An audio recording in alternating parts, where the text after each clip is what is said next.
بسم اللہ الرحمن الرحیم۔ السلام علیکم ورحمۃ اللہ وبرکاتہ۔ عزیز طلبہ و طالبات، اسٹڈی سیکرٹس میں آپ سب کو خوش آمدید کہتے ہیں۔ ڈیئر اسٹوڈنٹ، آج ہم جماعت نہم کی نئی اردو کی کتاب میں شامل سبق نمبر 10 لڑی میں پروئے ہوئے منظر، جس کو رضا علی عابدی نے لکھا ہے، آج اس کے پہلے پیج کی ریڈنگ کریں گے۔ ڈیئر اسٹوڈنٹ، لڑی میں پروئے ہوئے منظر کا کیا مطلب ہے؟ اس کا مطلب یہ ہے کہ بار بار بدلتے ہوئے منظر کو ایک لڑی میں پرونا، جس طریقے سے مختلف رنگ برنگے موتیوں کو ایک دھاگے کے ساتھ جوڑ کر ایک لڑی میں پرو دیا جاتا ہے، اسی طریقے سے بدلتے ہوئے منظر کو ایک سفر کی نام دے کر، سفر نامے کا نام دے کر اسے ایک لڑی میں ایک کتاب کی شکل میں قلم کے ذریعے پرونا۔ یہ سبق ماخذ سے لیا گیا ہے جس کا نام ہے سفر نامہ جرنیلی سڑک۔ انتہائی خوبصورت اور اہم ترین سبق ہے، اور سبق کے دوران ایک چھوٹی سی ویڈیو کلپ بھی آپ کو دکھائی جائے گی جو کہ جی ٹی روڈ سے متعلق ہے، کہ ایک مصنف نے سفر کے دوران کیسے کیسے حالات کو دیکھا اور قلم بند کیا۔ ایک مصنف کا نقطہ نظر اور ایک عام شخص کا جو نقطہ نظر ہے سفر کا، اس میں کیا فرق ہے۔ سب سے پہلے مقاصد تدریس کو دیکھتے ہیں۔ مقاصد تدریس میں نمبر 1 پوائنٹ ہے طلبہ کو اردو میں سفر نامے کی روایت سے آگاہ کرنا۔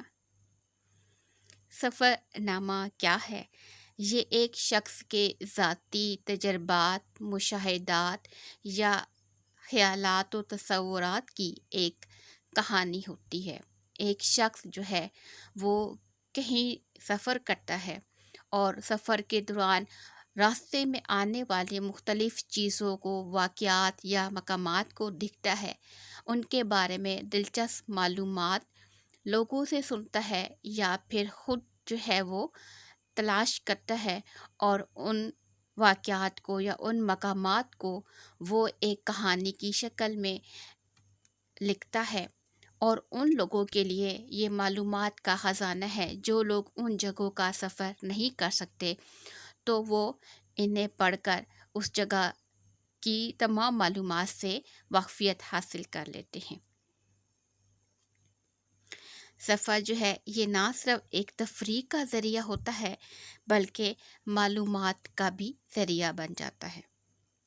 پوائنٹ نمبر 2 ہے طلبہ کو بتانا کہ جرنیلی سڑک کا دوسرا نام جی ٹی روڈ ہے، اور یہ سڑک سنار گاؤں سے لے کر کابل، افغانستان تک تقریباً 3600 کلومیٹر لمبی ہے، اور اسے پہلے پیر شیر شاہ سوری 1472 سن 1472 سے لے کر 1545 تک یہ دور حکومت ہے شیر شاہ سوری کا، انہوں نے اپنے دور اقتدار میں تعمیر کرایا تھا۔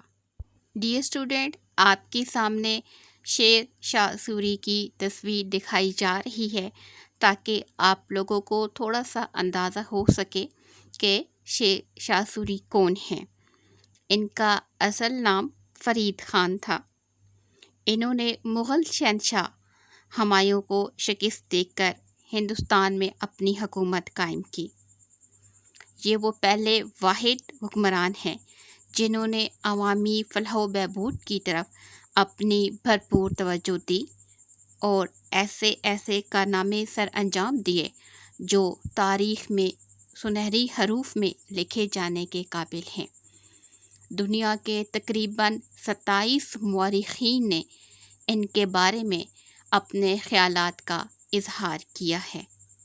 جرنیلی سڑک، جس کا دوسرا نام جی ٹی روڈ ہے، اسے شیر شاہ سوری نے ہی اپنے دور اقتدار میں تعمیر کرایا تھا، اور یہ سڑک تقریباً 3600 کلومیٹر لمبی ہے، اور آج ہم اسی سڑک کے بارے میں پڑھیں گے جس کو نام دیا گیا ہے لڑی میں پروئے ہوئے منظر، جس کا سفر مصنف رضا علی عابدی نے کیا ہے۔ پوائنٹ نمبر 3 کی طرف بڑھتے ہیں۔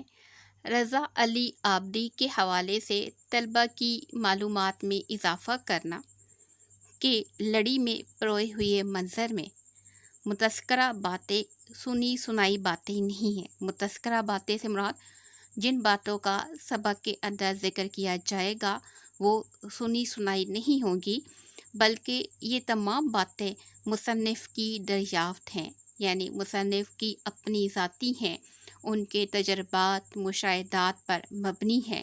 انہوں نے خود اس سڑک کا سفر کیا ہے، اور سفر کے دوران جو انتہائی اہم اور دلچسپ ترین معلومات انہیں لگی ہیں، ان تمام معلومات کو انہوں نے ایک کتاب کی شکل میں ایک سفر نامے کی حیثیت سے انہیں قلم بند کیا ہے، اور اسے جرنیلی سڑک یعنی جی ٹی روڈ کا نام دیا ہے۔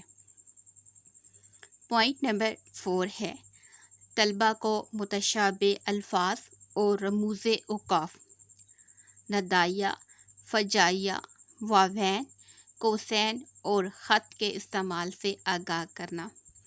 ڈیئر اسٹوڈنٹ، یہ آپ کا پوائنٹ نمبر 4 جب ہم ایکسرسائز تیار کریں گے تو اس دوران آپ کو بتایا جائے گا کہ ان کے درمیان فرق کس طریقے سے کرنا ہے، ان کو کیسے پہچاننا ہے، ان کو یاد کیسے کرنا ہے۔ ریڈنگ کی طرف بڑھتے ہیں۔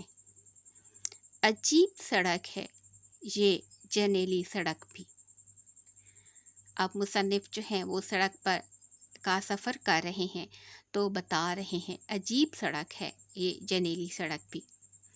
آپ اس پر چلیں اور شعور کی آنکھیں کھلی رکھیں، یعنی اگر آپ کو اتفاق ہو اس سڑک پر سفر کرنے کا تو اپنے شعور کی آنکھیں، اپنی عقل کی جو آنکھیں ہیں انہیں کھلا رکھیں، تو جتنے اور جیسے منظر اس راہ میں آتے ہیں شاید ہی کہیں آتے ہوں، یعنی اپنے عقل کی آنکھیں کھلی رکھیں تو جتنے اور جیسے نظارے اس راستے میں آتے ہیں، اس سفر کے دوران آتے ہیں، شاید ہی کہیں اور آتے ہوں۔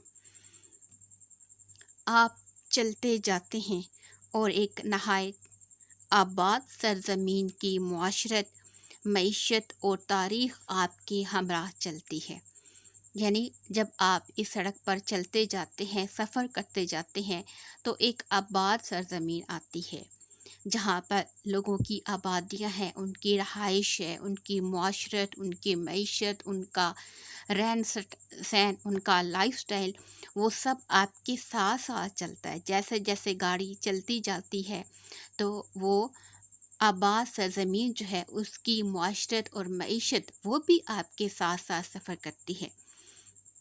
کہیں حیرت آپ کے قدم سے قدم ملا کر چلنے لگتی ہے۔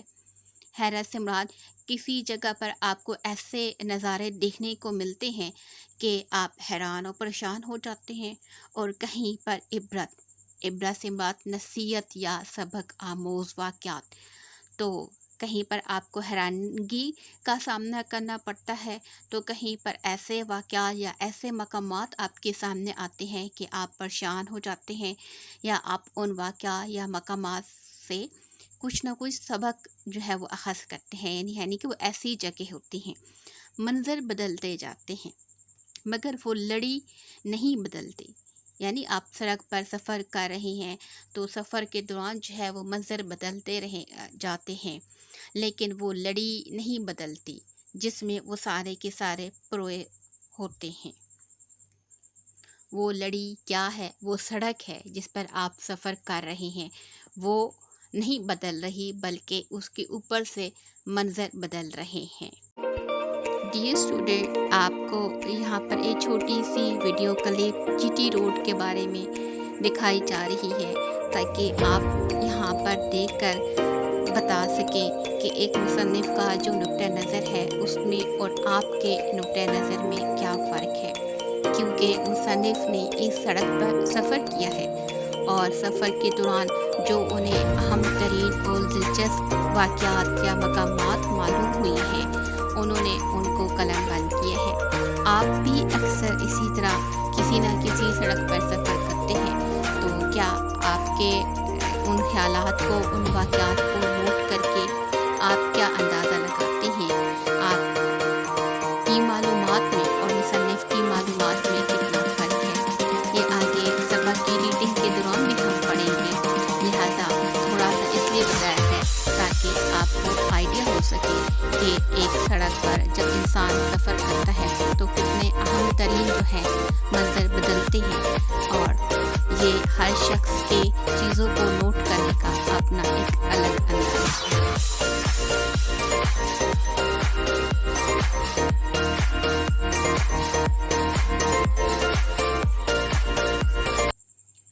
میں پشاور سے چلا تو بالا حصار کے نیچے ایک پتھر لگا ہوا نظر آیا۔ بالا حصار کہتے ہیں قلعے کا نام، قلعہ نہیں ہے، اس کے اوپر کاف کے اوپر زبر ہے تو قلعے کا نام۔ تو ڈیئر اسٹوڈنٹ، یہاں پر مصنف جو ہیں انہوں نے باقاعدہ سڑک پر سفر کا آغاز کر دیا ہے، تو وہ بتا رہے ہیں کہ جب میں پشاور سے چلا تو مجھے ایک پتھر نظر آیا، اس پر بڑے حرفوں میں شاہ راہ پاکستان لکھا تھا اور کسی وزیر کا نام لکھا تھا جس نے کبھی وہ پتھر وہاں لگایا ہوگا۔ تو ڈیئر اسٹوڈنٹ، یہ پرانے زمانے کی بات ہے، اس وقت سائن بورڈ نہیں ہوتے تھے جو کہ آج کل ہر جگہ لگے ہوئے ہیں اور ایک علاقے کو دوسرے علاقے سے الگ کرتے ہیں۔ علاقے کا نام لکھا ہوتا ہے اور درمیان میں سائن بورڈ پر فاصلہ لکھا ہوتا ہے کہ اس علاقے کا دوسرے علاقے سے کتنا فاصلہ کلومیٹر میں ہے، اور اگر وہ کسی وزیر نے وہ سڑک یا وہ راستہ بنوایا ہے تو اس کا نام بھی لکھا ہوتا ہے۔ لیکن چونکہ پرانے وقتوں میں مصنف نے سفر کیا ہے تو اس وقت سائن بورڈ نہیں ہوا کرتے تھے، بلکہ بڑے بڑے پتھر ہوتے تھے اور ان پتھروں پر نام لکھ کر اور اس علاقے کا نام لکھا جاتا تھا۔ ابھی بھی اگر آپ موٹر وے یا اسلام آباد کی طرف سفر کرتے جائیں تو آپ کو راستے میں نظر آئے گا، آپ اگر سائڈ پر دیکھیں تو مختلف جگہ پر اسی طریقے سے بڑے بڑے نام پتھروں پر لکھے ہوئے آپ کو ملیں گے، اور ساتھ میں علاقے کا نام یا کسی شخصیت کا نام۔ تو پرانے زمانے میں بھی ایسے ہی ہوتا تھا۔ کیسا دلچسپ اتفاق ہے! دلچسپ سے مراد پر لطف اتفاق ہے، مزے کی بات ہے، خوشی مل رہی ہے۔ سڑک اور وزیر دونوں آنی جانی چیزیں ہیں، یعنی سڑک بھی ہے وہ بھی بدلتی رہتی ہے، ٹوٹ پھوٹ کا شکار ہو جاتی ہے اور اس کے بعد جو ہے نئی سڑک تعمیر ہو جاتی ہے۔ اسی طریقے سے وزیر بھی جو ہیں وہ بھی آتے جاتے رہتے ہیں۔ یعنی مصنف کہہ رہے ہیں کہ جس شاہراہ پر یا جس پتھر پر وہ نام لکھا ہوا تھا سڑک کا اور وزیر کا، تو عجیب اتفاق ہے، دونوں آنے جانے چیزیں ہیں۔ سڑک بھی ٹوٹ پھوٹ جاتی ہے، پھر اس کی جگہ پر نئی سڑک بنا دی جاتی ہے۔ بالکل اسی طریقے سے وزیر جو ہے وہ بھی تبدیل ہو جاتے ہیں، ایک کی جگہ دوسرا آ جاتا ہے۔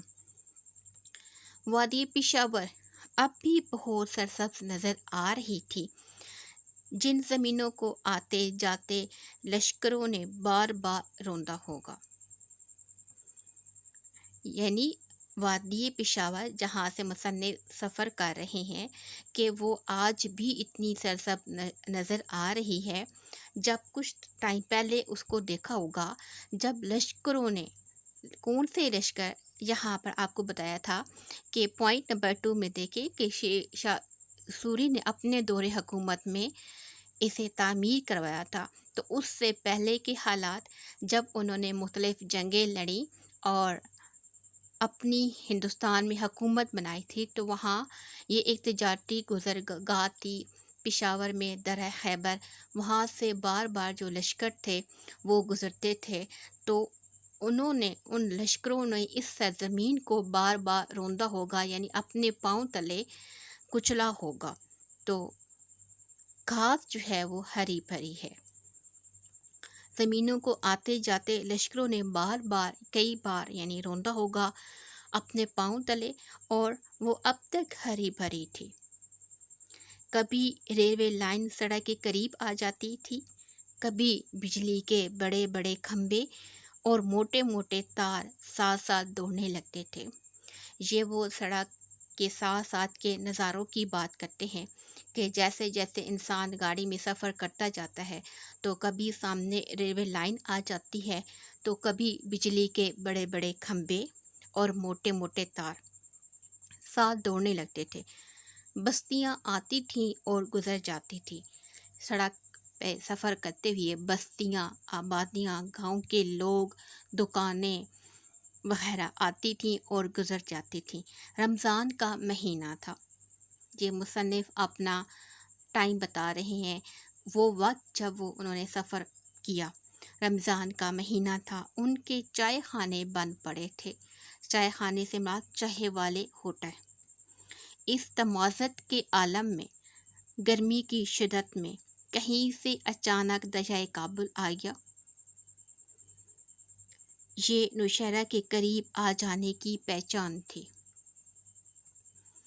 دریائے کابل آ گیا تو وہ کیا ہو گیا، پہچان ہو گئی کہ اب نوشہرہ قریب ہے۔ بالکل اسی طریقے سے جب آپ کہیں سفر کرتے ہیں، کسی رشتہ دار کے گھر میں جاتے ہیں یا کسی علاقے میں جاتے ہیں، فرض کریں آپ لاہور جا رہے ہیں تو اگر مینار پاکستان نظر آ جائے گا تو یوں آپ کو ہوگا کہ آپ وہاں اس جگہ پر پہنچ گئے ہیں، لاہور میں قریب ہے۔ یا اسی طریقے سے کسی اور جگہ جائیں تو کسی شہر کی وہاں کی جو مشہور علامت ہوگی، مشہور عمارت ہوگی یا کوئی ایسی نشانی جس سے وہ علاقہ پہچانا جائے گا تو آپ کو اندازہ ہو جائے گا کہ بالکل قریب ہے۔